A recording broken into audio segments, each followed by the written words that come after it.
Baik, bismillahirrahmanirrahim. Assalamualaikum warahmatullahi wabarakatuh.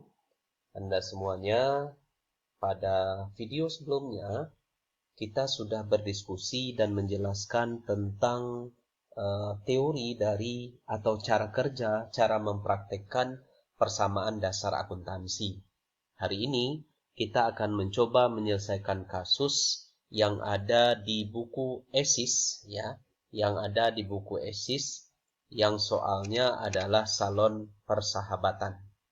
Ananda, langkah pertama kita adalah membuat format akun-akun apa saja yang dibutuhkan, kemudian kita buatkan formatnya ke dalam persamaan dasar akuntansi.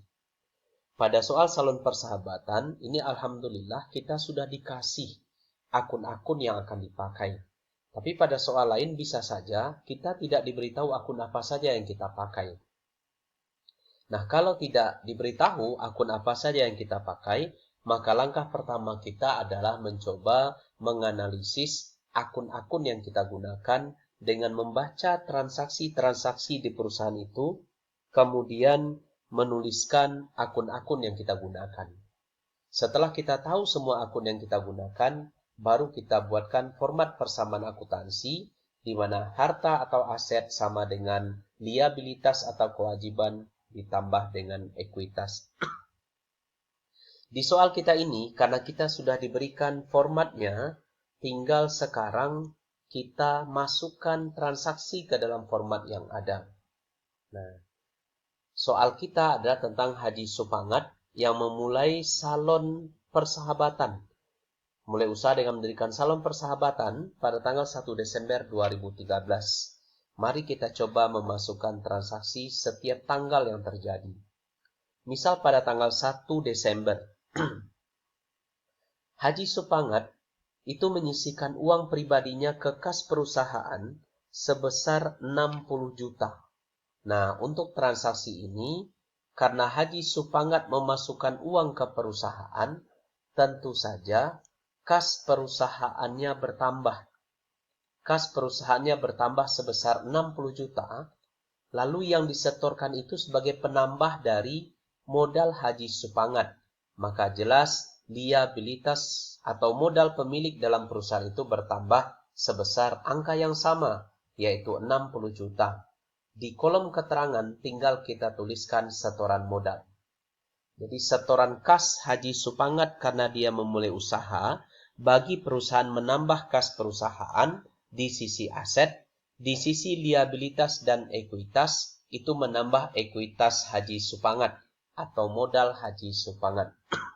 Kita lanjut transaksi tanggal 2. Tanggal 2 dibayar sewa ruangan untuk salon sebesar 10 juta untuk 1 bulan. Karena kita membayar sewa ruangan, tentu saja kas perusahaan akan berkurang. Nah, berkurang di dalam akuntansi itu tinggal kita kasih tanda kurung. Jadi kasnya perusahaan berkurang sebesar 10 juta rupiah. Nah, untuk semua beban itu akan mengurangi ekuitas pemilik, sehingga ekuitasnya juga berkurang 10 juta rupiah. Nah, kita berikan keterangan lagi, keterangannya adalah beban sewa, karena yang kita bayar adalah beban sewa. 10 juta di aset, 10 juta di ekuitas. Sama-sama minus berarti harta atau aset sama dengan hutang tambah modal. Setelah selesai 2 transaksi, kemudian kita jumlahkan ke bawah. Sehingga kasnya menjadi 50 juta, ekuitas atau modal Haji Supangat menjadi 50 juta. Kita lanjutkan transaksi yang ketiga. Dibeli dengan tunai peralatan salon 15 juta dan perlengkapan salon 5 juta. Semuanya dibeli tunai. Maka kalau dia dibeli tunai, tentu pada tanggal 3 kasnya akan berkurang sebesar jumlah perlengkapan dan peralatan yang dibeli, yaitu 15 juta peralatan ditambah 5 juta perlengkapan, berkurang kasnya 20 juta rupiah. Lalu, karena yang dibeli adalah perlengkapan, maka perlengkapan akan bertambah 5 juta rupiah, peralatan akan bertambah 15 juta rupiah. transaksi ini tidak ada hubungannya dengan ekuitas pemilik dan liabilitas. Maka kalau kita lihat kasnya minus 20 juta di aset, kemudian di sisi lain asetnya bertambah 20 juta. Minus 20 juta, kemudian tambah 20 juta, hasilnya adalah 0. Sehingga asetnya 0, liabilitas dan ekuitas juga 0. Selesai transaksi ini, maka tinggal kita jumlahkan kembali ke bawah, sehingga asetnya menjadi 30 juta, kemudian perlengkapannya menjadi 5 juta, peralatan menjadi 15 juta, dan ekuitas menjadi 50 juta. Kita lanjut tanggal 5. Diterima perkas pendapatan jasa salon sebesar 60 juta. Karena kita menerima perkas, maka tentu saja kas kita bertambah sebesar 60 juta dan pendapatan itu akan menambah ekuitas sebesar 16 juta. Sehingga karena berkaitan dengan ekuitas, di keterangan kita tuliskan pendapatan jasa. Selesai transaksi ini, kita jumlahkan lagi ke bawah, maka kita akan melihat kas kita 30 tambah 16 jadi 46, perlengkapan 5 juta, peralatan 15 juta, ekuitas 66 juta. Kita lanjut transaksi tanggal 6. Tanggal 6 difakturkan untuk ditagih. Artinya, kita sudah selesai bekerja, tapi belum dibayar oleh langganan. Maka kita buat faktur untuk menagih pekerjaan salon yang telah selesai dikerjakan sebesar 20 juta. Karena kita belum menerima uang, maka kas perusahaan tidak terpengaruh. Karena pendapatan itu belum kita terima, berarti dia adalah piutang.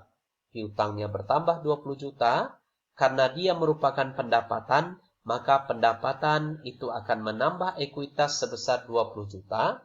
Karena berkaitan dengan ekuitas, kita berikan keterangan pendapatan jasa. Lalu, setelah selesai, kita jumlahkan kembali ke bawah, sehingga kasnya menjadi 46 juta, kemudian piutangnya 20 juta, perlengkapan 5 juta, peralatan 15 juta, dan ekuitas 86 juta. Kalau kita ingin memastikan apakah kerjaan kita sudah benar atau tidak, maka minimal kita akan pastikan bahwa aset itu harus sama dengan liabilitas ditambah ekuitas. Maka kalau Bapak blok semua aset yang ada, totalnya adalah sebesar 86 juta rupiah. Gitu ya. 86 juta rupiah sama dengan ekuitasnya yang juga bernilai 86 juta rupiah. Maka dari segi persamaan, kerjaan kita sudah dikatakan benar. Kemudian kita lanjutkan transaksi tanggal 7. Nah, yang tanggal 7 adalah semuanya. Tanggal 7 dibayar gaji para pegawai minggu pertama itu sebesar 7.500.000.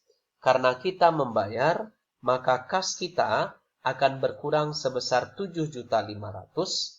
Kemudian karena yang kita bayar adalah gaji, sehingga beban gaji kita bertambah dan setiap beban itu akan mengurangi modal sebesar 7.500.000. Karena berkaitan dengan modal atau ekuitas, maka kita kasih dia keterangan dengan keterangan beban gaji. Sehingga kalau ini kita jumlahkan kembali ke bawah, dia akan menjadi kasnya 38.500, piutang 20 juta, perlengkapan 5 juta, peralatan itu 15 juta, dan ekuitas 78 juta. Kita lanjut transaksi tanggal 8, dibeli dengan kredit dari toko serba ada perlengkapan salon 8 juta rupiah. Karena kita membeli perlengkapan 8 juta rupiah, maka tentu saja kas kita itu akan berkurang senilai 8 juta rupiah. Ya. Tetapi karena transaksinya dengan kredit, maka yang berkurang atau yang bertambah kemudian adalah liabilitas atau hutang kita. Hutang kita bertambah 8 juta rupiah karena kita berhutang membeli perlengkapannya, dan perlengkapannya bertambah sebesar 8 juta rupiah. Maka jika ini kita jumlahkan ke bawah, sehingga totalnya akan muncul angka baru, kasnya 38.500, piutangnya 20 juta, perlengkapan 13 juta, peralatan 15 juta, kewajiban atau liabilitas 8 juta, ekuitas 78 juta. Perlu Anda perhatikan semuanya bahwa ternyata di kolom keterangan tidak kita beri keterangan karena tidak berkaitan dengan ekuitas atau modal pemilik. Kita lanjutkan transaksi tanggal 10. Diterima berkas piutang jasa salon dari grup musik 5 saudara sebesar 17 juta rupiah. Karena kita menerima piutang, tentu kas kita bertambah sebesar 17 juta rupiah dan piutang kita berkurang sebesar angka yang sama. Karena piutang ini terjadi sesama aset saja, di mana kas bertambah 17 juta rupiah, kemudian piutang berkurang 17 juta rupiah, sehingga asetnya bersaldo nol, tidak berpengaruh kepada sisi sebelah kanan, yaitu liabilitas dan ekuitas. Sehingga ketika kita jumlahkan ke bawah, maka akan muncul angka atau jumlah baru, di kasnya 55.500, seterusnya sampai ekuitas 78.500. Kita masuk transaksi tanggal 11. Dibayar hutang per kas kepada toko serba ada sebesar 6 juta rupiah. Karena kita membayar hutang, tentu kas kita berkurang 6 juta rupiah, dan hutang kita itu juga berkurang sebesar angka yang sama. Sehingga ketika kita jumlahkan ke bawah, maka akan muncul jumlah angka yang baru. Kalau kita ingin memastikan kembali apakah aset sama dengan liabilitas ditambah ekuitas, tinggal kita jumlahkan seluruh aset, ini berjumlah 80.500.000, maka kita jumlahkan liabilitas dan ekuitas, jumlahnya juga sama 80.500.000. Tanggal 12 difakturkan untuk ditagih. Nah, ini juga berkaitan dengan pekerjaan yang sudah selesai tapi belum dibayar. Maka seperti tadi, transaksinya akan mempengaruhi piutang, di mana piutang bertambah 25 juta, kemudian ekuitas pemilik, karena ini pendapatan, bertambah 25 juta. Karena berkaitan dengan ekuitas, kita berikan keterangannya pendapatan jasa. Maka jika kita jumlahkan kembali ke bawah, akan muncul kembali angka baru sebagai hasil penjumlahannya. Kemudian kita masuk tanggal 12. Maaf. Kita masuk sekarang tanggal 14. Tanggal 14 dibayar per kas gaji para pegawai sebesar 7.500.000. Maka karena kita membayar tunai, kas kita berkurang 7.500.000. Karena berkaitan dengan beban, maka ekuitas kita juga berkurang sebesar 7.500.000 dengan keterangan beban gaji.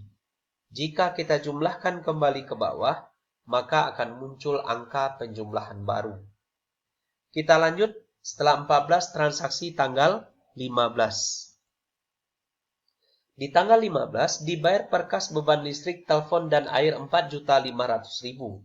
Maka sekali lagi ketika kita membayar, kas kita berkurang 4.500.000 karena yang kita bayar itu adalah beban listrik dan telepon, berarti beban mengurangi ekuitas sebesar 4.500.000 dengan keterangannya adalah beban listrik dan telepon. Sehingga kita jumlahkan kembali ke bawah, maka akan muncul angka baru sebagai hasil penjumlahan. Kita lanjut transaksi tanggal 18. Haji Supangat mengambil uang untuk kepentingan pribadinya 6.500.000. Maka karena dia mengambil uang perusahaan, kas perusahaan berkurang 6.500.000 dan ekuitas atau modalnya di perusahaan itu juga berkurang 6.500.000 karena modalnya diambil. Sehingga ini kita sebut dengan prive. Prive adalah pengambilan modal oleh pemilik. Sehingga kalau kita jumlahkan, maka